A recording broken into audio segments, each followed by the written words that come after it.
이 도피성은 본문에 보니까는 요단 동편의 세 곳을 정하시고 또 요단 서편의 세 곳을 정하셨어요. 그리고 서로 거리가 30km가 되지 않도록, 그래서 하루 안에 빨리 도망할 수 있도록 그렇게 지정하셨습니다. 왜냐하면 도망하는 자가 도망하다가 잡혀서 죽는 일이 없게 하시기 위한 하나님의 배려가 있는 것입니다. 저기 민수기에 보니까는 모세에게도 하나님께서 동일한 말씀을 하셨어요. 너희를 위하여 성읍들의 도피성을 정하라. 무릇 살인한 자들이 그리로 피하게 하고 너희가 보수할 자들에게서 도피하는 성을 삼아 살인자가 회중 앞에서 판결을 받기까지 죽지 않게 하라. 이렇게 모세에게도 명령하셨습니다. 이 도피성 제도는 하나님께서 친히 정하신 제도예요. 안전장치입니다. 장차 다가올 예수 그리스도에 대한 그림자이기도 합니다. 출애굽기에도 말씀하셨고 민수기와 신명기에도 말씀하셨고 또 본문에도 말씀하신 것 보니까 굉장히 중요한 말씀인 것 같아요. 살인을 저지른 자가 모두 혜택을 받으면 좋겠지만은 전부는 아닙니다. 2절에 보니까는 부지 중에 살인한 자, 원치 않는 상황 가운데서 자기도 모르게 살인한 사람들, 그 사람들만 도피성에 이를 수 있고, 또 도피성 성읍 입구에서 장로들에게 자기의 사정을 얘기한 다음에 재판을 받고 허락을 받을 때만 그 안에 들어설 수 있다고 얘기하고 있습니다. 처음부터 계획함이 없어야 합니다. 자기도 모르는 사이에 사람을 미치거나 기회를 엿범 없이, 요즘으로 얘기하면 과실치사에 해당합니다. 이런 사람들이 억울하게 보복을 당하지 않게 하기 위해서 배려하신 제도가 바로 도피성 제도인 것입니다. 부지 중에 살인한 자가 있고 또 살인당한 피해자는 있는데, 피해자는 죽었는데 그러면 누가 복수를 한다는 말입니까? 이 고대 근동 그 지역에서는 친척 중심의 시족 사회를 이루고 살았기 때문에 공동체 구성원 중에서 서로의 생명과 재산을 보호해 주는 제도가 있었습니다. 내 친척의 모든 상황을 내가 책임져 줘야 하는 권리와 의무가 있었다는 거죠. 그런 제도를 우리가 고엘이라고 합니다. 고엘 제도의 형태는 여러 가지 모습으로 나타난다고 했죠. 권리와 의무의 형태, 특별히 성경의 룻기에서는 의무의 형태로 나타납니다. 룻의 시어머니 나오미가 죽으면 그 집안에 대를 이을 사람이 없었어요. 그래서 가까운 친척 중에서 등장하는 사람이 바로 보아스라고 하는 사람입니다. 보아스가 나오미의 며느리 룻과 결혼을 해서 상속자를 생산해 주었습니다. 그때 나온 아들이 바로 오벳입니다. 물론 오벳은 아버지 보아스의 상속자이기도 하지만은 보아스의 혈통을 이어주는 그런 사람이기도 하지만 동시에 나오미의 죽은 남편 엘리멜렉의 후사로 그 가문을 이어주는 그런 역할도 하게 되는 것입니다. 그래서 오벳이 이새를 낳고 이새가 다윗을 낳고 다윗의 혈통 가운데 예수 그리스도께서 오신 것입니다. 따라서 고엘이라고 하는 제도는 친족 사이에서 지켜야 할 권리와 의무에 관한 제도인 것입니다. 민수기에 보니까 자기 형제가 죄를 지었을 때는 그 형제의 죄값을 또 치러줘야 하는 의무도 있습니다. 마치 예수님께서 우리의 죄의 값을 십자가에서 치러준 모양과 같은 거예요. 민수기 35장에 보니까는 친척 중에 누군가 살해를 당했을 때 그 살인자를 쫓아가 피해 복수를 해줘야 하는 권리도 또한 동시에 있습니다. 이렇듯 고엘 사상은 공동체의 치유와 회복을 위한 엄청난 하나님의 사랑이 거기에 있었고, 그 사랑은 십자가 위에서 예수님의 복종과 순종하심과 겸손하신 모습으로 나타난 것입니다. 다시는 말해서 고엘은 하나님을 대신해서 그 아픔들을 회복시켜주는 장치고, 하나님의 구속하심을 성경 전체를 통해서 관통하는 대표적인 제도이기 때문에 아주 중요합니다. 오늘 본문에는 6군데의 도피성을 세우셨습니다. 천지를 지으신 이 하나님께서 우리의 인생의 모든 생사화복을 주장하시는 엄청난 큰 일을 하시는 하나님께서 그 죄에 쫓기는 연약한 그 한 사람을 위해서 어떻게 피할 것까지 마련해 주시는 그런 세심한 일까지 할 수 있다는 말입니까? 놀라지 않을 수가 없습니다. 또 놀라운 것은 모든 도피성이 48개의 성읍, 이 레위 지파 사람들에게 배분된 그런 성읍 안에다가 두셨다는 거예요. 그래서 도피한 죄인들은 도피성에 들어갔지만은 결국은 성직자들과 함께 생활을 하게 되어 있습니다. 이렇게 볼 때 도피성은 오늘날 우리의 교회와 같습니다. 본문 6절에 보니까 도피성에 피한 자는 그 당시 대제사장이 죽게 되면 고향으로 돌아갈 수 있다고 기록되어 있습니다. 이 말씀은 도피성이 바로 교회이지만 동시에 우리 주 예수 그리스도라고 하는 말씀이기도 합니다. 죄의 싹슨 사망이죠. 우리가 죄인인데 감사하게도 도피성에 들어왔습니다. 피의 보복자 사단이 우는 사자와 같이 날마다 삼킬 자를 찾아다니고 있는 이때에 도피성 대신 우리 주님께서 우리를 부르시고 우리를 품으시고 안으셨습니다. 그리고 대제사장 대신 주님께서 십자가에 돌아가심으로 인하여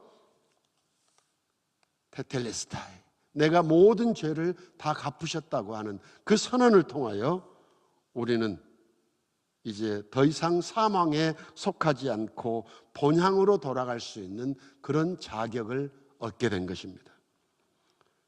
히브리서는 얘기합니다. 그러므로 우리에게 큰 대제사장이 계시니 승천하시니 곧 하나님의 아들 예수시라. 우리가 믿는 도리를 굳게 잡을지어다, 이렇게 얘기했어요.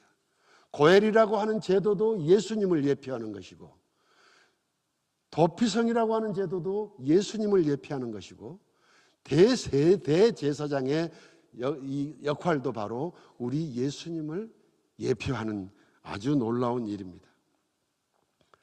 하나님께서 주신 영광 중에 많은 것들이 있지만은 우리에게 주신 자유도 포함됩니다. 하나님이 주신 이 자유는 죄책감과 형벌과 죄의 권세로부터 영원한 해방된 구원의 다른 얼굴이기도 합니다. 로마서에 보니까 그가 죽으심은 피에 대하여, 죄에 대하여 단번에 죽으심이라, 이렇게 기록하고 있어요. 우리가 지금 과거의 모든 죄, 현재에 짓고 있는 죄, 앞으로 알 수 없는 죄, 단번에 한꺼번에 해결하셨기 때문에 하나님 예수님을 영원한 큰 대제사장이라고 명명하고 있는 것입니다. 그렇다면 우리는 어떻게 살아야 합니까? 여러분, 저기 도피성이 있습니다.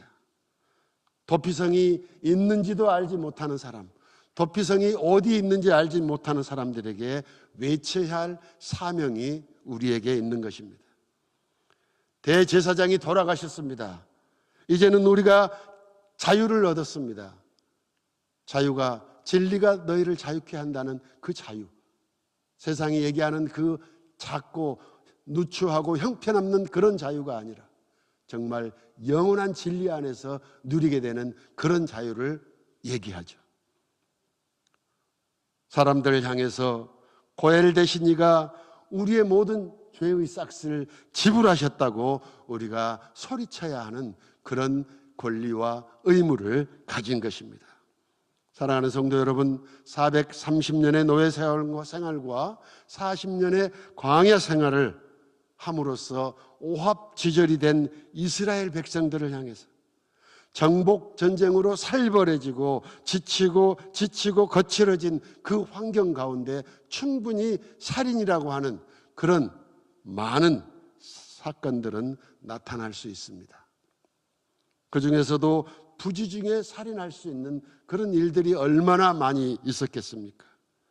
몰라서 죄진 자를 살리시고 보호하려고 하시는 그 하나님을 찬양합니다. 하나님은 사랑이시니 끊임없이 범죄한 이스라엘과 저와 여러분을 위해서 보듬어 주셨습니다. 그리고 이 도피성은 오늘까지 저와 여러분에게, 그리고 우리 자손들에게, 우리 후손들에게까지 혜택을 주고 있는 것입니다.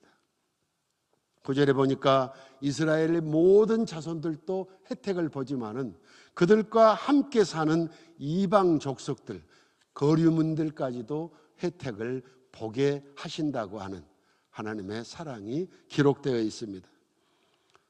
우리가 잘 아는 10계명 중에서 6번째 계명이 살인하지 말라는 계명입니다. 물론 육신을 죽이는 것도 살인이지만은 그 근본 정신은 미움과 시기와 다툼과 비난까지도 포함되어 있다고 하는 사실을 예수님께서 말씀하고 있습니다.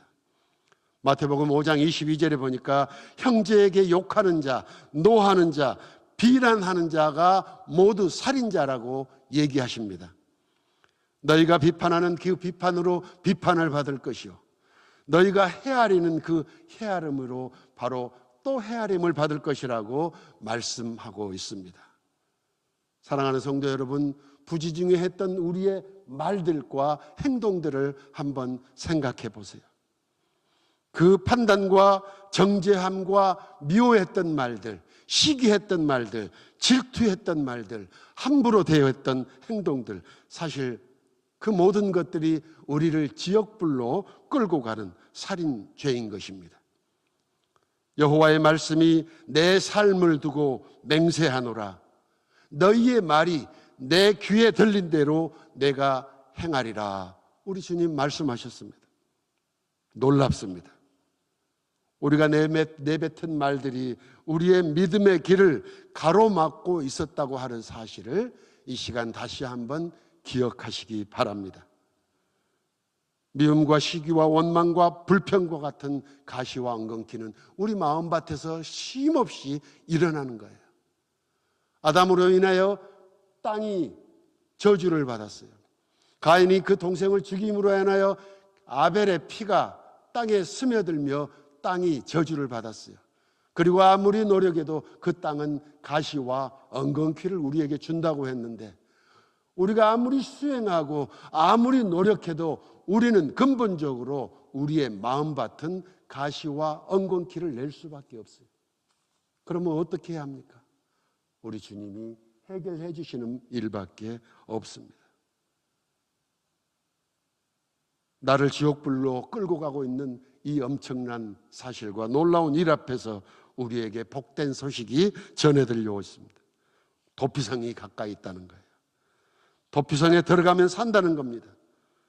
이 시대의 도피성은 예수 그리스도를, 그분이 우리의 머리가 되신 교회를 의미합니다. 우리 교회에 오시면 잘 먹여줍니다. 잘 안아줍니다. 그리고 잘 보내준다고 합니다.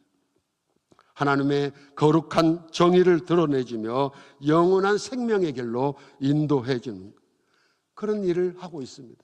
그러나 오늘날 사회는 어떻습니까? 오늘날 사정은 어떻습니까? 미국이나 한국이나 전 세계에서 일어나고 있는 일들을 살펴보세요. 정치, 경제, 사회, 문화, 모든 종교에까지 전반에 걸쳐서 법을 먹어버리는 그런 상황입니다. 물질이 정의를 삼켜버리는 그런 상황입니다. 그래서 수많은 억울한 사람들을 생산하고 있습니다. 거짓 증인을 앞세우고 쥐꼬리만한 권세를 가지고 수많은 사람과 수많은 사회들을 어지럽히고 괴롭히고 있습니다. 정의가 무너지고 불법이 성해지는 그런 시대입니다. 그러나 하나님께서는 지금으로부터 3,500년 전에 고엘과 토피성 제도를 지시하심으로써 생명을 지키게 하시고 억울함을 풀게 하셨다는 거예요. 얼마나 놀라운 일입니까?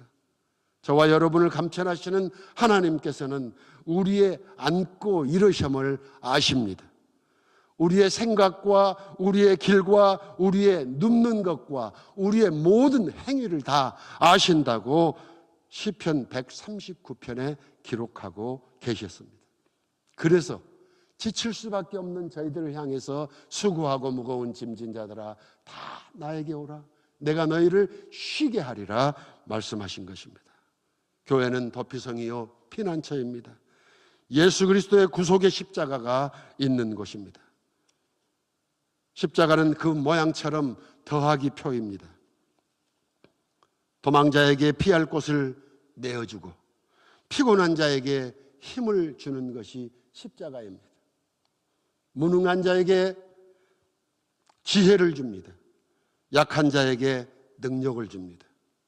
근심과 고민과 불안과 우울한 사람에게 이김과 소망과 담대함을 더해주는 것이 바로 십자가의 능력입니다. 십자가의 능력을 의지하고 붙드시기를 축원합니다. 병들었습니까? 십자가가 낫게 하실 것입니다. 그런데 한 가지가 더 있어요. 4절에 보니까 도피성으로 들어가기 전에 성읍 입구에서 먼저 장로들에게 자기의 사건을 말하고 인정을 받아야 한다, 이렇게 기록하고 있어요. 이 부분은 우리가 너무 쉽게 놓치고 지나갈 수 있는 부분입니다.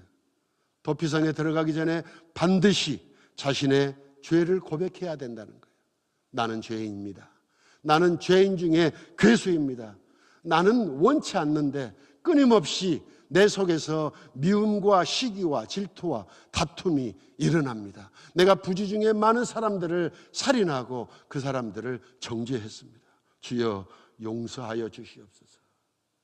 죽을 수밖에 없는 사람이라고 고백한 후에야 큰 대제사장의 희생이 나에게 의미가 있다는 것입니다.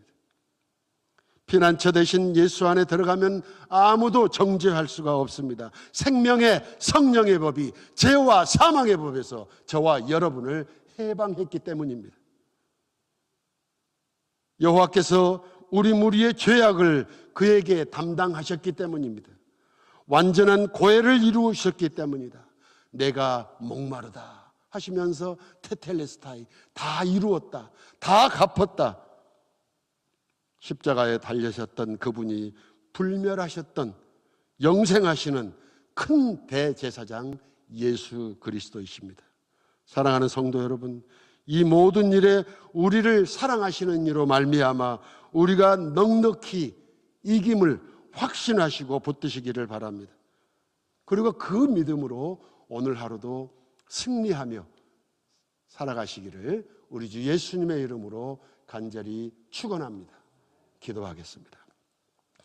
은혜로우신 아버지 하나님, 이 시간에 귀한 말씀으로 우리의 정체성을 알게 하심을 감사합니다. 우리가 부지 중에 많은 사람을 죽였고 주님 원치 않는 그런 말과 행실을 했는데 주님의 귀에 들린 대로 주님 갚으신다고 하셨사오니 놀랍고 놀랍습니다. 아버지 하나님, 저는 죄인입니다. 용서하여 주시옵소서. 우리의 고엘이 되시고 우리의 피난처가 되시고 우리의 대제사장이 되신 우리 주 예수님을 우리에게 보내주신 하나님께 감사와 영광과 찬양을 드리옵나이다. 이제 저희 모두를 도피성으로 불러주셨사오니 정죄함 없는 삶에서 기쁨과 소망을 얻게 하여 주시옵소서. 우리 주 예수님의 이름으로 감사하고 기도하옵나이다. 아멘. 하늘에